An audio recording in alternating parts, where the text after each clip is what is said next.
here's how you can allow camera access on the iPhone. So let me explain it all. If it's your first time here, most definitely become part of the community by subscribing, and that way you're gonna stay on top of things.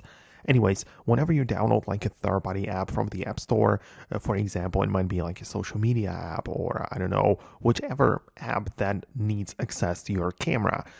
During the process of setting the app up or using it, you will likely get a pop-up asking if you want the camera to be allowed or not.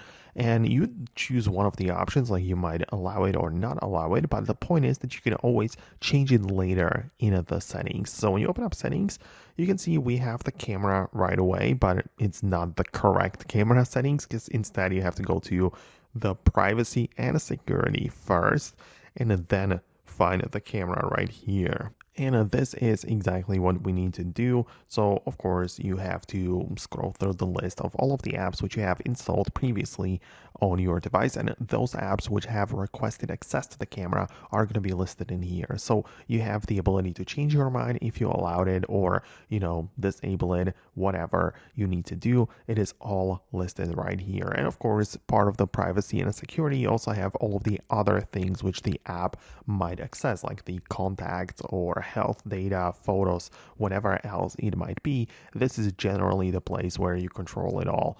So I would really appreciate your feedback. Let me know in the comments below if you managed to actually find it. Thanks a lot for watching, and I'm going to catch you later in the next tutorials and quick tips like this one.